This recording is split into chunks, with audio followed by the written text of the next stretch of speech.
guys all know, I'm Michelle Kuo, and I wanted to thank Evelyn tonight for asking me to speak. I don't speak very often, so I think it was just a great opportunity for her to invite me.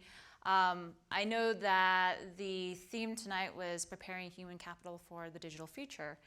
And when I first heard about it, I had no idea what that topic was about.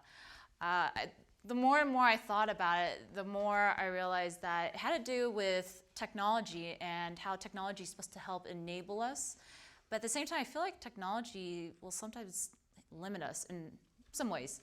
I think that sometimes we could take a look at profiles and make prejudgments based off of that and say, hey, this person's no good, or they're never going to make it, or they're just no good.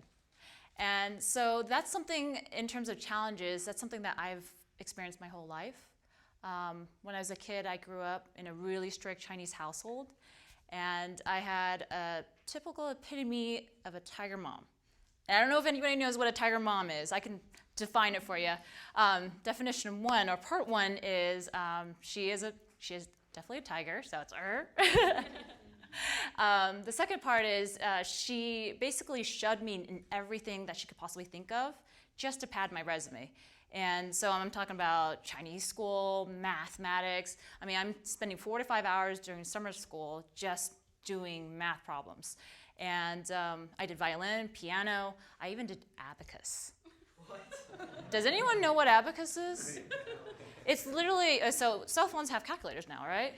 So abacus is like this thing, long thing here, and you're like doing math problems, like divisions, long divisions, multiplying, you're like moving little beads. Oh, yeah. So I don't even know how she found out about that, because it was back in the BCs. So anyways, I was forced to go do all that stuff. And I hated it. Like, she had no idea I hated all this stuff. She didn't care. She was just like, Michelle, when you grow up, a good Chinese daughter needs to go to Harvard and become an engineer, lawyer, or doctor. And at the time, I was like, wow, that's amazing. I got options to be whatever I want when I grow up. And, you know, and you think about it now, you're like, yeah, right. Like, I'm not going to be all three of those. So as I was going in through high school, my junior year, I really wanted to please my mom. And so I worked really hard to study, you know, be that good Chinese daughter. And so I worked my butt off. 3 p.m. I'm out of school. At 2 a.m. I would go to sleep. So I'd be studying literally from 3 to 2, and I got like 4 hours of sleep. And this is every day, rinse and repeat every day. Saturdays I would study still. So it was a tough life, but I did it just because I knew that sacrifice meant, hey, I'm going to please my mom. I'm going to be able to, you know, be that good daughter. And so my last year, my junior year, I got my report card. I got straight A's. I had 1 A minus, and I had taken honors classes, so I was bumped up in terms of my GPA. So I had a 4.7, and I was super stoked. I was like, oh my God, no one gets this. I was ranked 5 out of 700 people in my high school class, so I was like, I'm so smart. And so I was so excited, and when class, I was just kind of watching the clock. And class was just going by really slow, and I was waiting to get out. And so when the clock hit 3, I ran home, and I don't run, so I ran home with all my books, waited for my mom, and at the time, my mom's usually home before then, so I was like, where is she? So I waited for 15 minutes, 30 minutes passed, and then finally at 45 minutes, her car drove in, and I was like, yes! So I took my report card, I showed it to her, and I was like, hey, Mom, I got a 4.7. That's above a 4.0. And she looked at it, and she's like, oh. Scanned it, and was like, it's okay. You got a 4.7. You got that 1 A minus that's sitting there. How come you didn't get the 5.0? And so she just handed it back to me. And I was just really shocked. Like, I thought she would have been really like overjoyed and celebrating with me. And at that moment, like, I was super disappointed. And so I realized that she was not in my shoes. Like, she had no idea all those sleepless nights I had. She just did not see the effort I put in, and she just didn't understand the story that it's behind what it took to get a 4.7. And so the lesson I learned from there was that she just didn't understand my story, and it was just what she saw was that I had to meet that expectation, and I did not.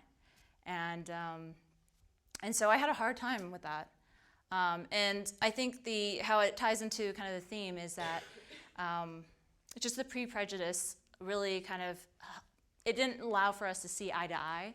And she was unable to really understand who I was as a person, what my passions were. And so when I went to college, I did not go to Harvard. I went to UCLA, got a psychology degree, and I ended up getting into tech recruiting because I really enjoyed talking to people. I found a passion in connecting people, understanding where they've been and where they're going to go, and really making that connection there. And so like any person who starts their first job, it's challenging, right? And so when I was there, the hardest part, so I had a couple challenges, and the hardest part for me was really asking a question about salary. And for anyone who knows that in a strict Chinese household, you never, ever, ever ask salary. Like it is the most like terrifying question I could ever ask.